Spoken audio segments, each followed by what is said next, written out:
Sao cái đi xe đó là phải sao cái đi xe kia nè, tụi nó sẽ cái cũ nè, tụi nó cái cũ cái đi xe nè, nó có cứ ta tỏ nhọn cho lâu của ta hỏi biến thay ta là biết hiểu qua chỉ tao mang ta bỏ tiền học coi rồi là chỉ cho anh cu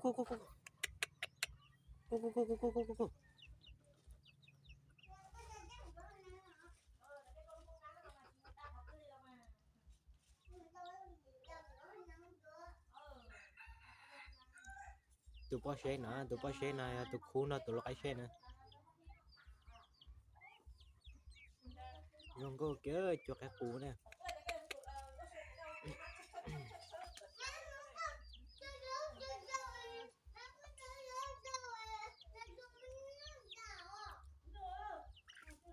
Tụi này tụi bỏ xe nè, đó tụi lo xe nè, ít khu ok, một bé tụi bong rồi, nó có cứ cái đi xe,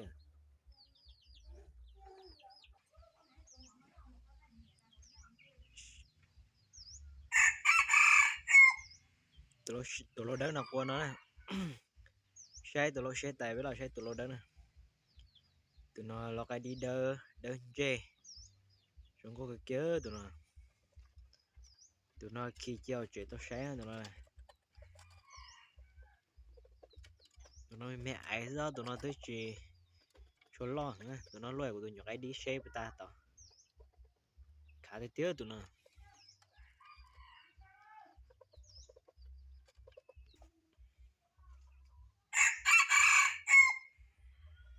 quên nó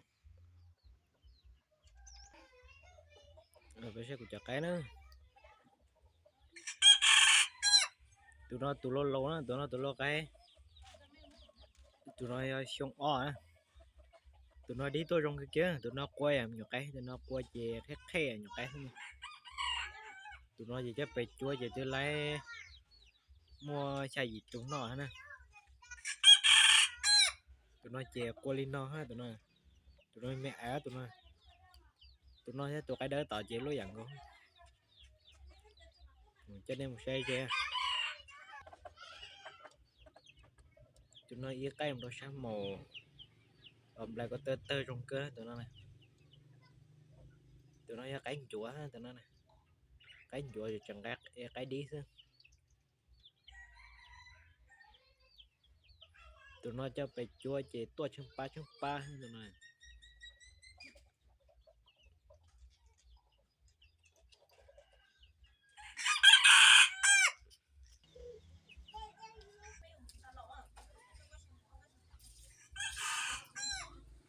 xe tụi nó xe nó phục qua đó, tụi nó xe nó cô quả cái gì mà qua gì đâu quay nó là tụi nó xe này cô quả nó đi ha, cái này chỉ nhẹ nhẹ sát tay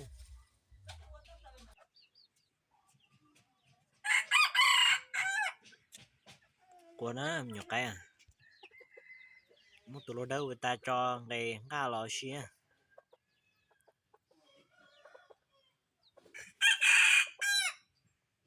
tụi nó đâu nói mẹ ai tới chỉ lo cho nhiều bó cái chậm nhiều cái mẹ nữa,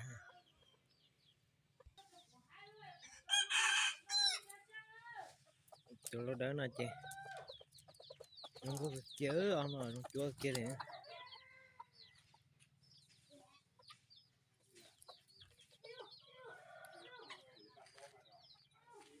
tụi nó đỡ nó của vô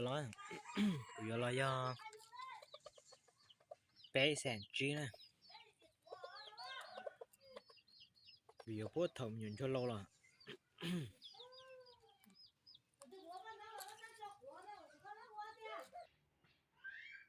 thì tôi nhớ bố rồi trong đông này nè, tụi nó sẽ cái khu tụi nó nắm bê hay tụi nó của tụi po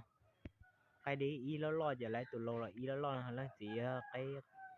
của nắm y đơn chê y mẹ ai đúng không cơ, tụi nó có qua đó đi ha, tụi nó qua lầu chợ nữa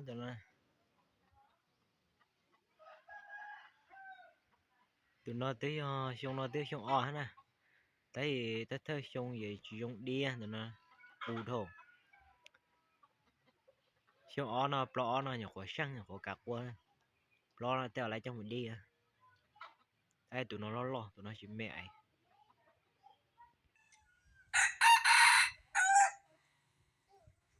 tụi nó quên nó đó lại cho tôi lại của lại nhà tụi nó qua kê thế nào của chơi ta nó cho nó của nhà của tôi xe với ta tại tôi đến nữa nè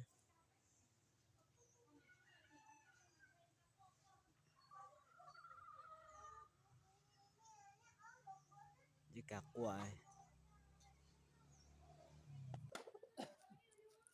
mỗi trò cho lần ngày nó thay ra nó biết thế nè tụi tao có sổ tròn đông mãi nồng sữa tụi nó mà ra tới nhà cái ý lo vậy tụi nó ý lo không có kìa chọc lo tá tỏ phí là chỉ tao tăng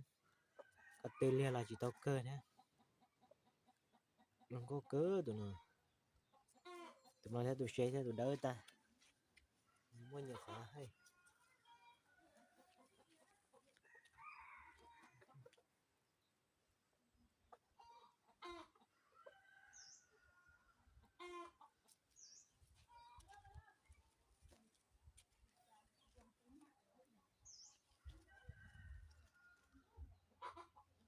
tụi đỡ năm ngày nhưng mà của tên chơi tiền lên là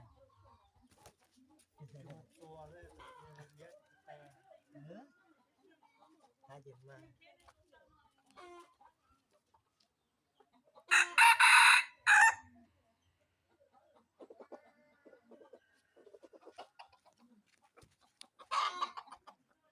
đi nào đó lúc nào cho nên là sẽ của cho cái đi nào thời gian lấy tiền nhỉ cái đi thì cũng thế nào thọ ba còn lại còn đi tạm đồ cũng trong YouTube thế này đây là rồi của thay cho cái đi chia ra một bỏ đây cho cái từ cô trong của thay trò nó này thì tao nó cũng sao kia nè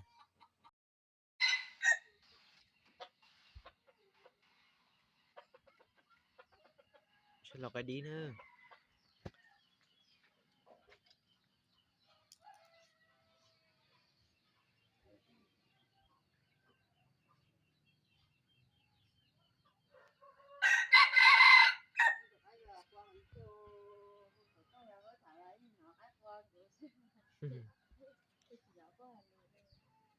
nó có quá thế này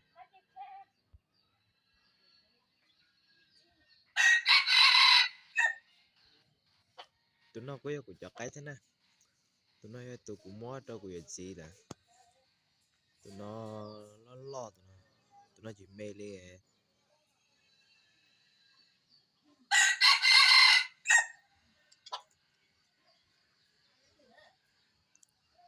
quăng cái kéo tụi nó mà khá là tay trong chỗ kia liền tụi nó chỉ lấy cho bạch chỗ này tụi nó ở trong trâu của gì nhớ nó nhưng cái gì mà cho tay cho bà cái đó tay lông à cứ giờ chỉ là lôi cũng ngay cái tao đâu giờ chỉ con mông á tụi nó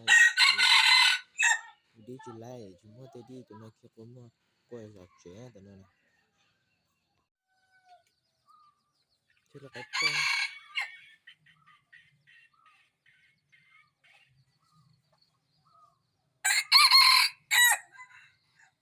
là cái po mà chúng ta xuyên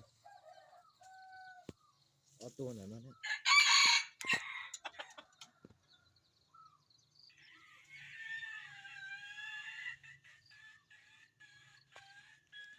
ít hơn tao nói này ôi giời giống cái kia nói tôi vừa cái này tôi nuôi hay cái lâu này cả cái po này nhưng mới tôi cho này nó chống cái kia tụi nó tụi lô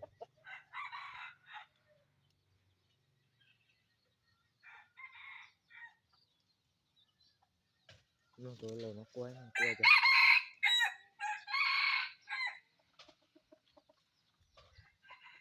tụi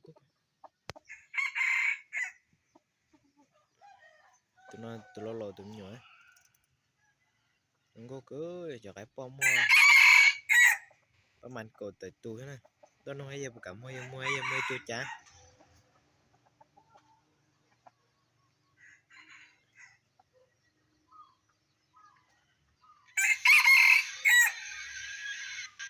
để cho quân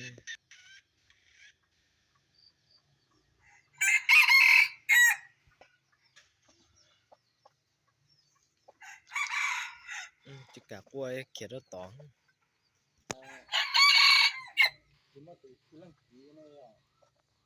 sẽ là gì đó nó tụi lâu nó quên này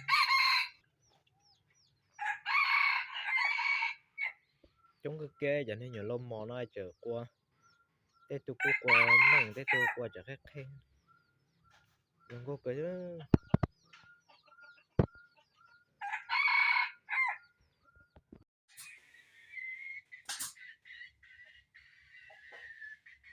cho nó bữa lâu tầm rồi ở tu pe tu plau tu quý tu rau tu xa tu cái giao nhìn cho nó cái đi đừng có tụi pe tu cắt tay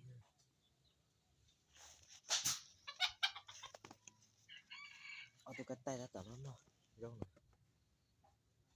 đừng có cớ cắt tay